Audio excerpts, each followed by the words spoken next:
உடன்பிறப்பு இல்லாத உடம்பு பாழ். ஒரு குழந்தை இல்லை, ஒரு மரம் தோப்பல்ல. யாராக இருந்தாலும் அந்த காலத்தில் எங்கள் அப்பாவெல்லாம் 7 பிள்ளை பெற்றார். எங்கள் ஊரில் 6 பிள்ளைக்கு குறையாமல் 12 பிள்ளை வரைக்கும் பெற்றிருப்பாங்க. நிஜானந்த சாமிக்கெல்லாம் மரக்கடை மகாலிங்க நாடாருக்கு 12 குழந்தைகள்.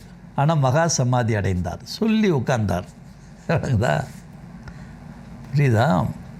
எப்படினாலும் பரவாயில்லன்ட்டு நம்ம ஈரோட்டில் எல்லாம் இப்போ எம்எல்ஏ இருக்காங்க டாக்டர் சரஸ்வதி, அவங்கெல்லாம் எப்பயுமே சுகப்பிரசவம் தான் செய்ய வைப்பாங்க.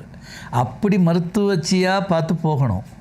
இந்த சிசேரியன் பண்ணி காசு கறக்கிற அந்த மருத்துவச்சிகளை விட்டுருங்க, இக்கெடுகட்டும் போட்டோம். இந்து பெண்கள் சுகப்பிரசவம் ஆகிற மருத்துவமனை எதுன்னு தேடி கண்டுபிடிச்சி போய் நல்லா குழந்தை பெற்றுக்குங்க. அது பேராபத்து பின்னாடி நிற்கிது. நீங்கள் குழந்தைகளை குறைக்க ஒரு பிள்ளை அல்ல, நான் ஒத்துக்கவே மாட்டேன். ஏன் வச்சுங்க. அதை தாய் சொல்கிறாங்க.